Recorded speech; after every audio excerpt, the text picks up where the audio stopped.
Bili ko, pwede sa motor at sasakyan, kahit nakasalpak sa loob ng motor, pwede nyo yan i-clip as long as alam nyo yung negative side sa kaliwa and positive side na may red na cap sa kanan. So sige, try na natin. Ngayon, i-clip nyo lang ng maayos tulad ng gagawin ko dito. So kung makikita nyo, yung itim, yun yung negative side sa kaliwa.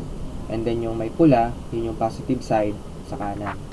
So, i-wiggle nyo lang ng konti, bigyan nyo ng konting usod-usod para makita natin kung nakaklip ng ayos. Okay, so yan, tama na yan. Again, kahit nakasaksak sa baterya ng motor, walang problema. So yan, nakita natin dun sa charger na na-recognize niya yung battery charge, yung mababa. So direkta nyo lang isaksak sa outlet and then check natin kung nag-charge. Ayun, nailaw yung charge light na pula sa kaliwa, no? Tsaka yung battery icon sa kanan, nag-charge na siya. So all good, nagana, walang problema. So mukhang effective naman tong item na to. Makita natin may fan pa. Ayan, para sa kanyang cooling system. And ayan, so iwan nyo lang ng 3 to 5 minutes para mag-charge muna siya kahit pa paano. So after ng 3 to 5 minutes, pwede na natin siyang tanggalin. Tanggalin nyo lang sa saksakan.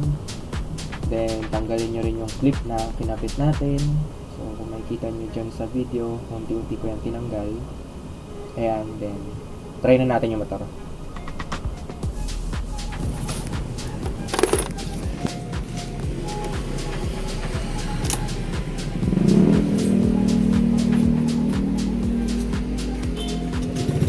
Yun na.